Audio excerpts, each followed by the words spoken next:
think there's only a couple of places LeBron would consider.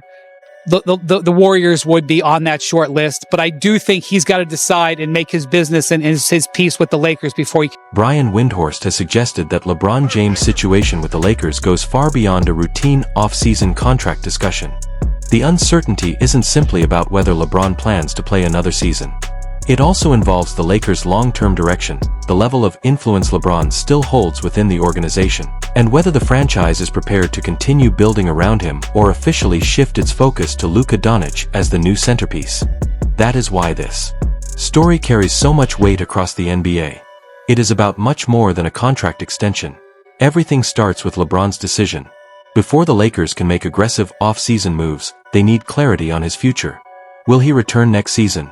Would he accept a smaller salary to help improve the roster? Is he expecting a maximum contract?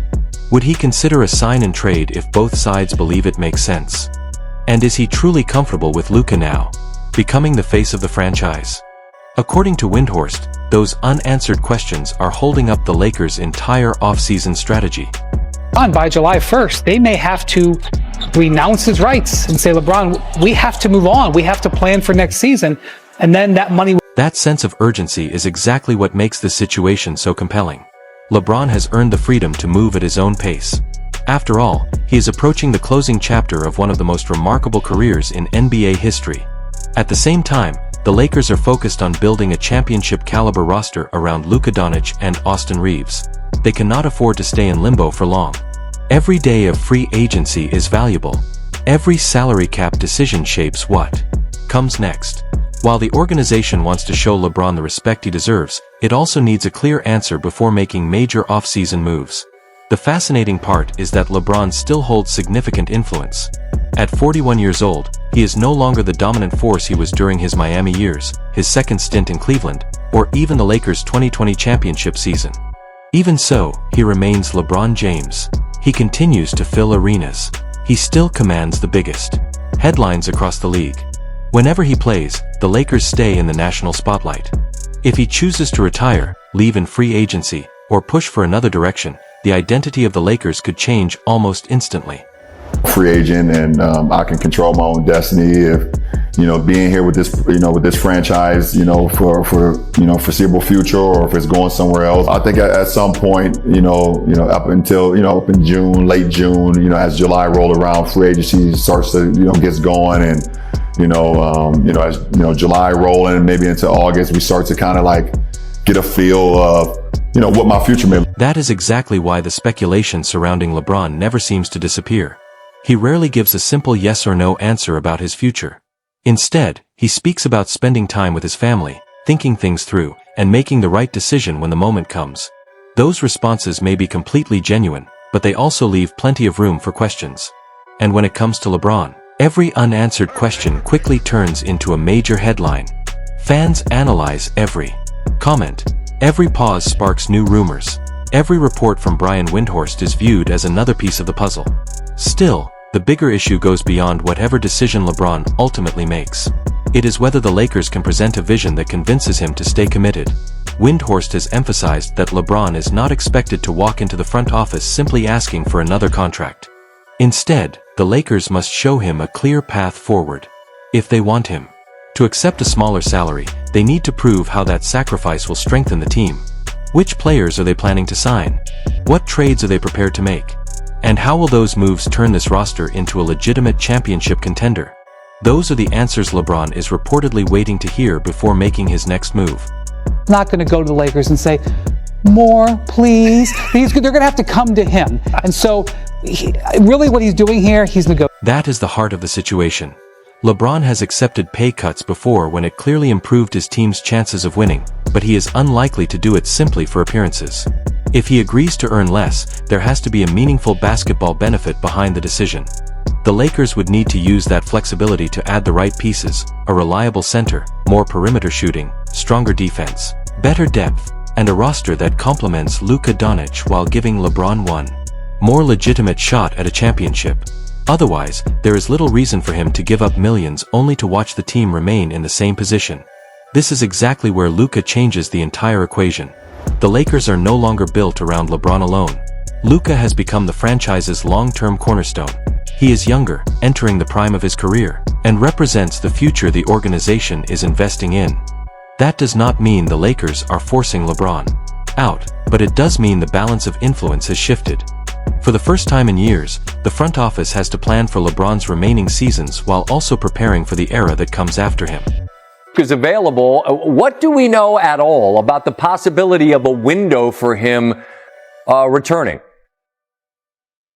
He's not close. When you come back from a hamstring injury like this, you have to ramp up. You have to play contact basketball. You have to play 3-on-3 and 5-on-5. He hasn't played for a month. He's not doing any of that. That is exactly why the Lakers are facing such a difficult balancing act.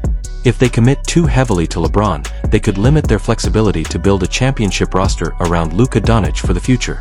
On the other hand, if they shift their attention too quickly toward Luka, they risk making LeBron feel like he is no longer a priority. And if LeBron starts believing the organization is not fully committed to competing for another title right away, other franchises could begin exploring the opportunity. The Golden State Warriors have already been discussed as a legitimate possibility, and the idea of LeBron teaming up with Stephen Curry will always capture the basketball world's attention. A return to Cleveland continues to surface because of the emotional connection and everything he has accomplished there. Miami also remains part of the conversation thanks to the success and history he shares with the Heat. Even so, Brian Windhorst's reporting continues to point in the same direction. The Lakers are still at the center of everything, but they cannot afford to treat LeBron's future as if the outcome is already decided. Warriors or, the Cavs or Team X would take him for their mid-level exception or for the minimum, of course. But there's no team out there that's going to clear $35 million or $40 million. That is where the real pressure begins. LeBron may prefer to remain in Los Angeles, but wanting to stay does not mean he will automatically accept whatever contract is placed in front of him. He wants to feel valued. He wants a clear vision for the team's future. Most importantly, he wants to understand exactly where he fits in the Lakers' plans. Is he still viewed as a cornerstone of the franchise, or has he become the veteran leading the transition into the Luka Doncic era? That question carries real weight because LeBron has never been treated like an ordinary aging star. Throughout his career, he has operated with the influence of an entire franchise. That is why Rob Pelinka's job is so important during this process. In public, the Lakers continue to express respect for everything LeBron has accomplished, acknowledging that he deserves time to discuss his future with his family. Privately, however, Pelinka still has the responsibility of building a roster capable of competing for a championship. That means making practical basketball decisions instead of emotional ones. The Lakers cannot afford to make moves based solely on sentiment if those decisions weaken the team's chances of winning. LeBron, we probably haven't seen a player that has honored the game to the extent that he's honored the game. He's given so much to his teammates, to this organization, and the thing we want to do more than anything else is honor him back. And I think the first order of business there is allowing him to spend the time he needs to decide what his next step are. Does he want to play in those? That is why this offseason feels like such a defining moment for the Lakers. The organization must convince LeBron that it is still committed to chasing another championship, while also showing Luka Doncic that the franchise is fully invested in building its future around him. Finding that balance is far from simple. LeBron remains focused on winning at the highest level. Luka needs a roster that complements his strengths. Austin Reeves has also become an important piece of the team's long-term foundation. At the same time, the Lakers still need more size, stronger defense, and consistent outside shooting. Every one of those goals becomes more difficult if LeBron's future remains unresolved for too long. Brian Windhorst's message is that this cannot be settled with a simple understanding between both sides. The Lakers need a clear and detailed plan moving forward. If LeBron returns, what exactly will his role be? What kind of contract will he receive? How will the roster be built around him and Luka? Who finishes games in the closing lineup? How will Luka and LeBron divide playmaking responsibilities without disrupting the offense? And how can the Lakers become a balanced championship contender instead of a team relying only on star power and big names? This has been fantastic, but I have a hard time evaluating his game apart from that team, like Luka Doncic, LeBron James, as a third with such tremendous creators. And so immediately as Wendy's talking, I'm like, well, Cade sort of has some of those same characteristics. That makes a lot of sense. I don't know that I would want Austin Reeves to be my second guy, though. I'm still trying to figure that out. It has to be a system with a brilliant correct. That is the basketball reality fans cannot overlook. This situation is about far more than LeBron's legacy. It is about whether this roster truly works together. Luka Doncic is at his best when the offense runs through him. LeBron also thrives with the ball in crucial moments. Austin Reeves deserves opportunities to create as well. If the Lakers fail to add defensive talent, frontcourt size, and the right supporting pieces, the lineup could look incredible on paper yet struggle when the playoffs begin. Brian Windhorst understands that, which is why he keeps shifting the discussion back to the organization's overall blueprint rather than focusing only on LeBron's contract.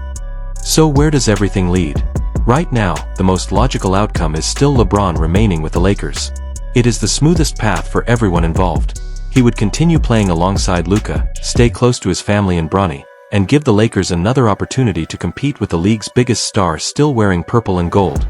But the most likely outcome is not always the easiest one.